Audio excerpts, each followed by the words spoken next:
बलरामपुर से मुंबई तक छांगूर के 14 ठिकानों पर ईडी की रेड। एसटीएफ ने भतीजे को उठाया।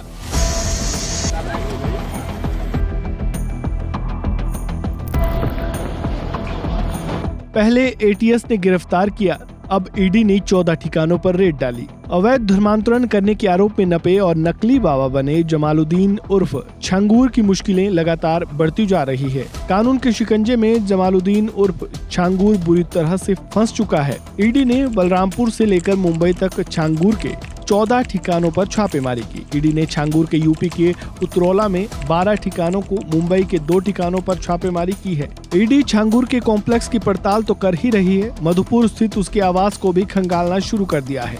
मीडिया रिपोर्ट्स हैं कि छांगूर को मधुपुर में जमीन बेचने वाले पूर्व प्रधान जुम्मन के घर भी ईडी ने छापेमारी की। ईडी की छांगूर के खिलाफ ये कार्रवाई सुबह 5 बजे से ही लगातार चल रही है।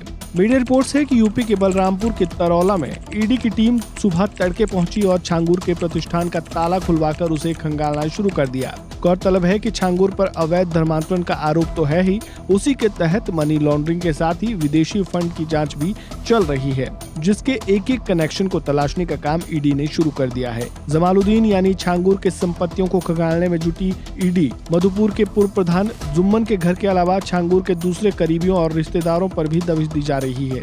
इसी कड़ी में ईडी की कार्रवाई से पहले 16 जुलाई की देर रात एसटीएफ उतरौला पहुंची और बस अड्डा रोड से एटीएस की टीम ने गहरी पूछताछ कर छांगूर के भतीजे सोहराब को हिरासत में ले लिया। छांगूर के भतीजे सोहराब पर भी आरोप है कि वो आजमगढ़ में अवैध धर्मांतरण का काम किया करता था। इन छापेमारियों और भतीजे को हिरासत में लेने से पहले एटीसीएस के गवाह हरजीत कश्यप पर छांगूर के गुर्गों की तरफ से हमला करने की भी खबर है। मीडिया रिपोर्ट्स हैं कि अवैध धर्मांतरण के मामले में जब हरजीत कश्यप ने अपना बयान बदलने से इनकार कर दिया, तब छांगूर के गुर्गों ने उस पर हमला किया, उसको बुरी तरह से पीटा और उसकी हत्या तक कर देने की धमकी दी।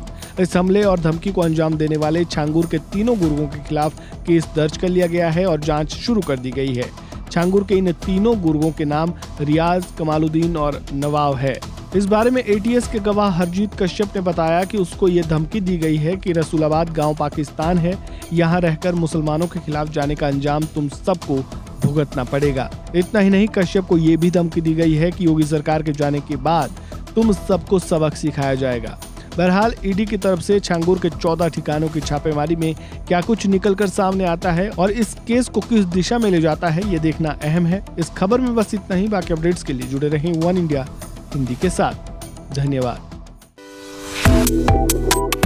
Subscribe to One India and never miss an update.